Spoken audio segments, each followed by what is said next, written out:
doctor Gerard Borrás, director del Instituto de Estudios Andinos, francés de Estudios Andinos, magíster Virgilio Freddy de Nueva, asesor del grupo Analicemos Historia, el doctor José Rodríguez, doctora Claudia Rosa, doctor Fernando Villegas, estimadas personas aquí presentes.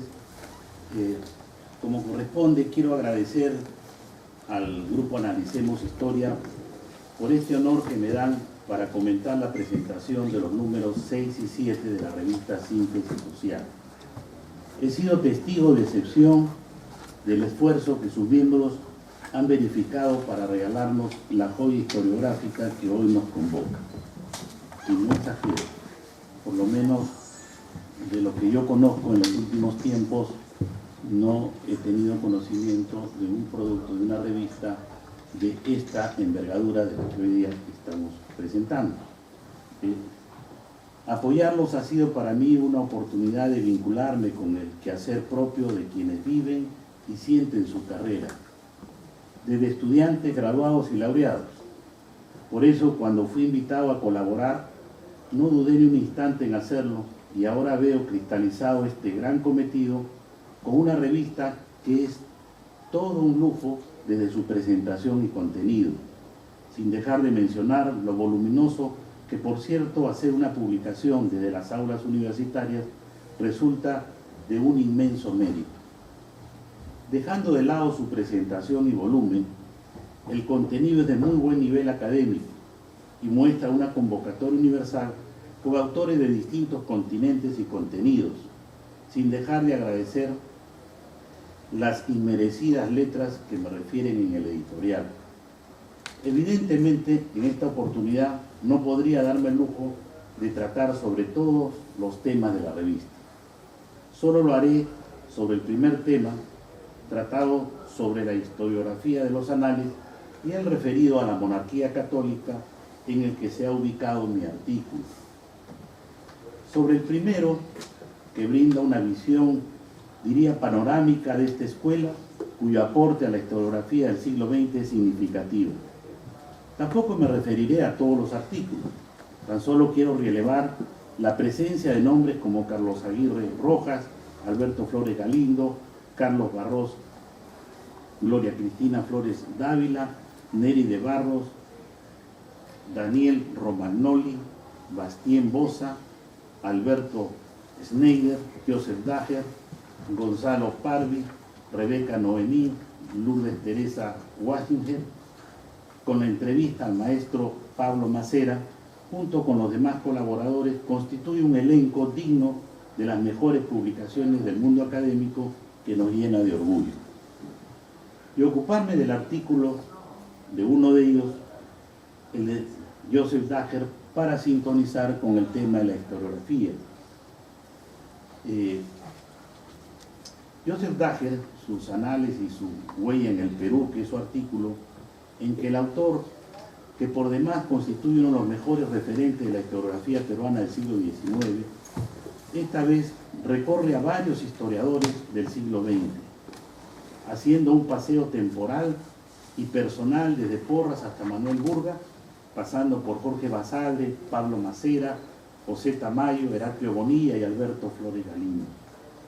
Pero no solo gastando suela en ese paseo, sino haciéndonos ver la intensidad de la presencia e influencia de la Escuela de los Anales, desde un Porras que, a pesar de no haber sido formado en anales, como lo dice Joseph, considerándolo un precursor en aquello de la huella de anales en la historiografía peruana, promoviendo la discusión y reflexión sobre los libros de Brodel y la comunicación con las demás ciencias sociales. Nos lleva luego donde Jorge Basadre, a quien lo muestra como un gran conversador que acercó a sus discípulos a los anales, a quien considera el primero en tener una relación directa con anales, remontándose a 1929, cuando publicó Programa Analítico de Historia del Perú, en que llamaba a otras disciplinas como fuentes y perspectivas: la geografía, la literatura, libros de viajeros, historias orales, coincidentes con anales, e incorporando en su bibliografía a Lucien Febvre, a quien nos menciona Dager conoció conjuntamente con Brodel en París en 1950, invitado a ser editor de una historia de la humanidad convocada por UNESCO, que además trajo al primero a Lima en 1953.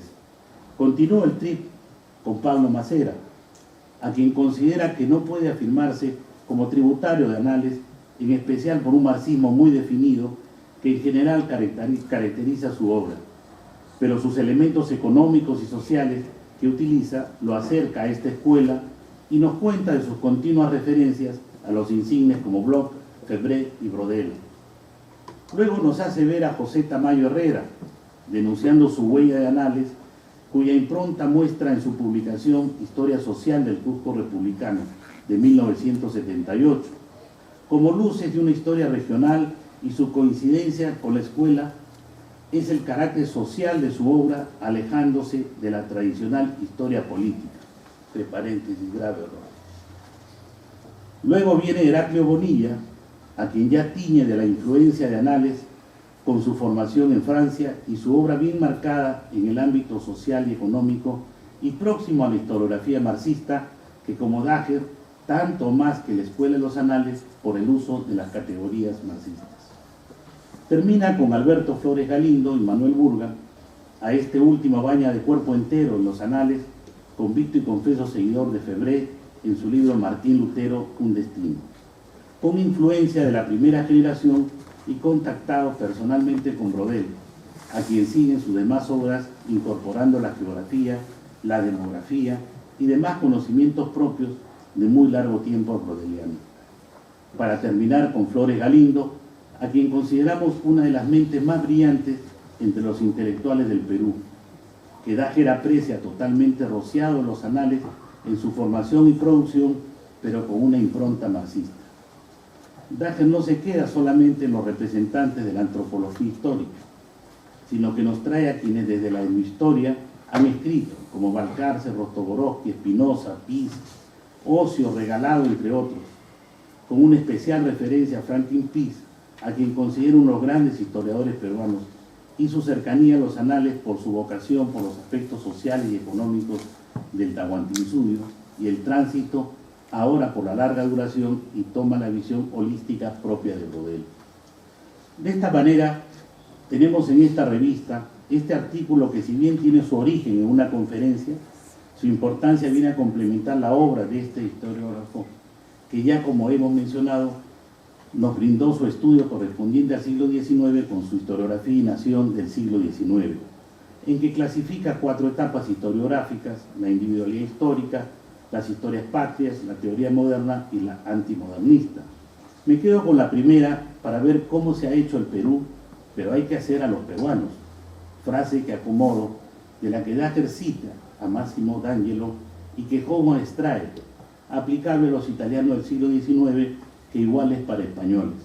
Esa creación en todo el mundo de las naciones imaginadas no solamente fue propia de América, fue propia de todo el mundo, especialmente el mundo occidental, en que en el siglo XIX recién se crearon las naciones españolas, francesas, alemanas e italianas. De allí quisiera ir a la entrevista que se le hace al maestro Pablo Macera, que la revista recoge, donde el tema que ya saben que no dejo de tocar ha sido justamente tocado por el maestro de la historia. Quiero analizarla con ustedes. Nada más grato que nos acerque, como que don Pablo reconoce y recomienda que el uso conceptual debe ser virreinato colonial. Por lo menos ya estamos más cerca. Aquí entramos, y voy a leerla porque concierne que justamente la revista le ha hecho una entrevista a Pablo Macera. O sea, ya no es solamente John Eliot cuando reseña la reciente obra de nuestro querido Chuck Walker, en donde él mismo refiere que justamente ese término colonial más es lo que esconde que lo que muestra, y que el Perú fue un reino. Entonces, el debate ya, que no sea pues con Fausto Alvarado, que sea con John Eliot, pero acá vamos a hacerlo con el maestro Pablo Macera. Y le pregunta a la revista: doctor, tenemos otra inquietud. No sé si ha sido Viviana la que hizo la pregunta. Tenemos otra inquietud. Por ejemplo, el uso del término colonial a la hora de identificar procesos históricos peruanos. Algunos historiadores prefieren evitarlo. Contesta Pablo Macera. ¿Acaso no somos colonia? Lo estoy escuchando. El debate no es vigente. Tampoco cedamos a las tendencias más conservadoras europeas que mencionan que esto no era una colonia. ¿Qué era entonces?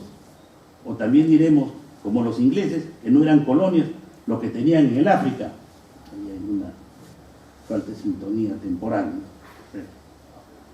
Y vuelve a preguntar la revista, dice, hay muchos historiadores que en vez de usar colonia prefieren usar reino o periodo virreinal.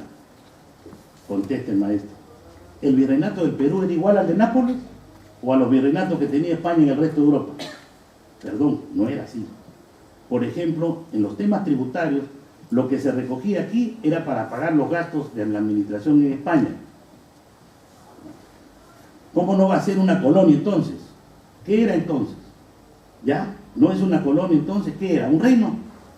Igual al que tenían en Bélgica o aquel al reino de Castilla. Podrían ser reinos, pero de tipo colonial. ¿Dónde está el sustantivo y dónde está el adjetivo? El hecho que se llamara Reino del Perú no significa que haya tenido la misma categoría o función que el Reino de Castilla o Aragón. Vuelve a preguntar la revista. Entonces, si tuviéramos que usar un término, sociedad virreinal, sociedad colonial, cultura virreinal, cultura colonial, arte virreinal, arte colonial, ¿qué nos recomendaría usted? ¿Qué es lo más apropiado? Yo diría que para diferenciar al Perú, Argentina o Chile, de otros reinos como el de Países Bajos o el de Castilla, habría que decir simplemente que eran virreinatos coloniales. Repito, virreinatos coloniales. El sustantivo es virreinato, el adjetivo es colonial. No negamos que el Perú fue un virreinato, por lo menos en términos nominales, y por las estructuras administrativas lo fue, pero también era de una categoría colonial. Todos los beneficios estaban derivados a la metrópoli. ¿Acaso no hay una metrópoli? Sí hay una, y si hay, tienen que haber colonias. Lo demás es un absurdo. Eso podría sostener un español conservador, pero un historiador sudamericano no. Habría que leer las otras posiciones, pero a mí no me parece solo se le denomine como virreinato. Obviamente, esta es una gran oportunidad para contestarle al maestro. No lo voy a hacer acá en esta oportunidad, sino que creo que necesita mucha meditación para estar a la altura de una persona como el doctor Pablo Macera. Pero solamente quiero mencionar algunos puntos. Guillermo Lohmann tiene una introducción en la historia general del Perú que presenta el doctor José Antonio del Busto. Es interesante porque a veces uno cuando investiga cree que es el descubridor de las cosas, pero lo más importante creo y satisfactorio, por un lado es un doble sentido porque a uno lo decepciona, no, ya no soy el primero, pero por otro lado cuando tiene el respaldo de Guillermo Lohmann, no sé si es el conservador o la persona que se menciona, y Guillermo Lohmann con una claridad señala la característica política de lo que era el virreinato. Y no solamente el virreinato, sino la calidad de reinos patrimoniales, unidades políticas patrimoniales. Cuando viene el señor Pizarro o con los demás españoles, no vienen en nombre de España ni en nombre de los españoles, vienen en nombre del señor Carlos I de España, Carlos V, que por lo demás no había nacido en España ni hablaba castellano. Esa calidad de reinos patrimoniales era de todos, de tal manera de que le pertenecía como persona, no como nación. Esa nación recién va a comenzar a gestarse en el siglo XIX. Entonces, el hablar de colonial tiene un problema de tiempo. Por ejemplo, acaba de salir un libro de Carlos Contreras que habla de los 10.000 años de la colonización pues, del mundo andino. Entonces, hay un problema de temporalidad. Estas cosas, yo entro, ¿por qué? Le voy a explicar. Porque siento, y ahora regreso al tema de la Escuela de los Anales, que justamente dos disciplinas o dos áreas del conocimiento que propiamente los manejo por razones profesionales, es decir, soy abogado, tengo 40 años de ejercicio, y por otro lado, he sido político, he sido ese cargo tan importante que hoy día tantos quieren de congresista, otro he sido ministro de Justicia, he sido presidente de un partido político y he estudiado mucho la ciencia política. Entonces, ¿qué es lo que siento cuando comienzo a entrar en profundidad en la materia histórica? Justamente aquello que ha sido provechoso en determinado tiempo que abrió el conocimiento histórico, en donde a través de la escuela de los anales entran otras disciplinas a tallar, vamos a decir, en el análisis, lo cual me ha parecido siempre muy bien, pero no en la medida que separa a la ciencia política y separa el derecho. Y al separar la ciencia política y al derecho, se pierde esa perspectiva del poder. Hay quienes confunden política con poder, pero son dos cosas distintas. El político es una fuente del poder, no es todo el poder. Entonces, cuando no se tiene esa perspectiva, se puede llegar, como pasa, en donde se utilizan categorías que son sociales, que pueden ser económicas, a la hora de segmentar una historia. Cuando uno dice en Perú incaico, uno está utilizando una categoría política. Cuando uno dice Perú republicano, está utilizando una categoría política. Entonces no le puede meter al medio una categoría que no corresponde a ser política, y les mete una categoría como colonial. Que no nos dice, como si en el caso del virreinato, y por eso digo que es sustantivo, porque cuando uno dice virreinato sí encasilla la temporalidad.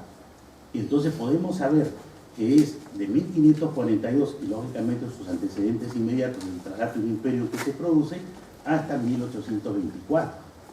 Eso, como el propio, en el caso de Macera, no puede salir de ese tema, porque además, como lo reconoce, tiene esa condición administrativa, que no hay por qué negarla. Yo no entiendo, cuando se dice América colonial, en primer lugar, se está haciendo una generalización de un continente que no tenía los mismos grados de desarrollo ni la misma relación con los países europeos que tuvieron de alguna manera influencia en América. No podemos comparar justamente por ese que hoy día se habla de que ya un poco la historiografía se ha venido un poco, se ha ido más al norte de América que a Europa, y entonces pretender comparar lo que sucedió o la forma política que hubo en las relaciones de Francia y las relaciones que tuvo Inglaterra con la zona de Norteamérica con las relaciones que se tuvo con el mundo andino.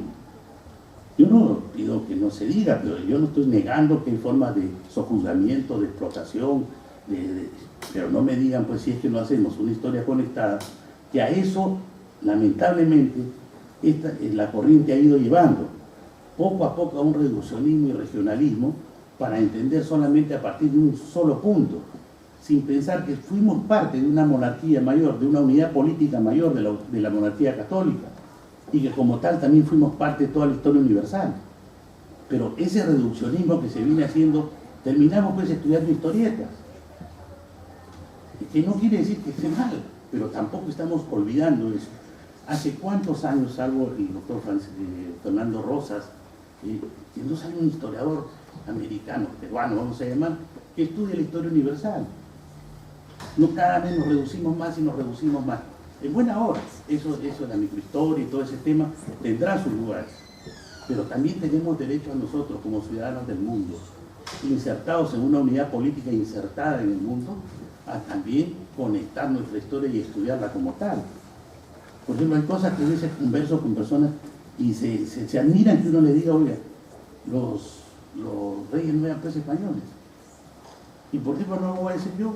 En la revista van a encontrar a Jovellanos, y Jovellanos justamente se fija eso, de que como España no ha tenido pues reyes españoles, gobernada por reyes extranjeros. Les recomiendo en el libro, estos dos, el artículo que yo publico, referido a estos dos operadores políticos de la monarquía católica, Aranda, y en el caso de Jovellanos.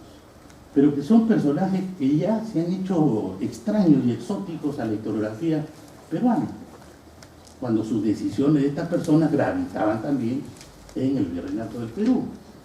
Por otro lado, estoy tratando de acoplarme al tiempo, algo importante es el concepto Perú, que estamos dejándolo de lado, y el Perú como sujeto histórico. El Perú como sujeto histórico lo es a partir de que se apropia del pasado. Perú es una voz, es un concepto que recién aparece justamente con la llegada del hombre europeo. Sin embargo, y se sustantiva en ese tiempo como una referencia que ustedes pueden ver en primer lugar cuando ya adquiere su sustantivación con la capitulación de Toledo, y luego su categoría de concepto político con la creación del virreinato del Perú, adquiere una connotación de sujeto histórico porque se apropia del pasado. Ustedes cuando ven el sudamericano de fútbol, si alguien va vestido de inca, ¿de qué país creen que es? Del Perú, pues. O sea, ¿cuánto deben lamentar los bolivianos haberse quitado el nombre de Alto Perú? Porque estarían compartiendo y serían socios del mismo sujeto histórico. Entonces, ese sujeto histórico se ha apropiado del pasado. Y por eso tenemos, cuando se habla de Perú incaico, se habla del Perú milenario, como si el concepto y la voz y el sustantivo y la palabra recién apareció en el siglo XVI. Cómo resultamos siendo el Perú milenario. Entonces, eso es a lo que voy. Cuando uno habla del término colonia, lo que está haciendo es hablando de un fenómeno que se da en todas las unidades políticas. Todos han sido colonizados. Europa colonial también podría decir yo, porque hubo la invasión de unos sobre otros. Ni los franceses eran franceses, ni los ingleses eran ingleses, ni los españoles eran españoles, ni los griegos eran griegos, ni los lombardos eran lombardos, ni los italianos eran italianos. Todo está hecho en esas superposiciones de culturas y de invasiones. Pero somos nosotros los únicos que nos ponemos el flagelo de decirnos que éramos la colonia. Y también estoy hablando cosas que están en el libro cuando lo vean. Por ejemplo, el caso de Jovellanos, que nace en Gijón, y él habla mucho para los asturianos, y habla justamente del dominio romano, el dominio musulmán, el dominio católico. Pero no se le ocurre decir la colonia de Asturias. Entonces, lo que trato es de meditar. Yo no quiero confrontar con nadie, confronten con él, con Macera, que ahora le digo, y traje acá este trabajo que estoy haciendo, y me he tomado el trabajo de reunir 2000 títulos de la historiografía del siglo XIX y XX, y lo que va del XX. Y encuentro 4 categorías. Unos que utilizan solamente virreinato, otros que utilizan solamente colonia, pero hay unos que les he llamado, pero lo digo con todo respeto, le digo los bígamos, porque en un mismo título y hasta en una misma página ponen periodo colonial y después periodo virreinal. Hasta ya no entendemos. Pero ahora me ha saltado un cuarto, cuando he visto la revista, donde hay un cuarto, la verdad no sé qué nombre también ponerle, donde ya no, pues ya es sustantivo y adjetivo, es decir, virreinato colonial. Le digo, siempre aprovecho porque estoy en esta cruzada y daré lo que me queda de vida y lo que tenga. Así que, y lógicamente me ciño también a un punto donde dice que si el historiador no le pone pues la vena y sus pasiones, deja de ser historia. Y eso está por ahí en uno de los autores.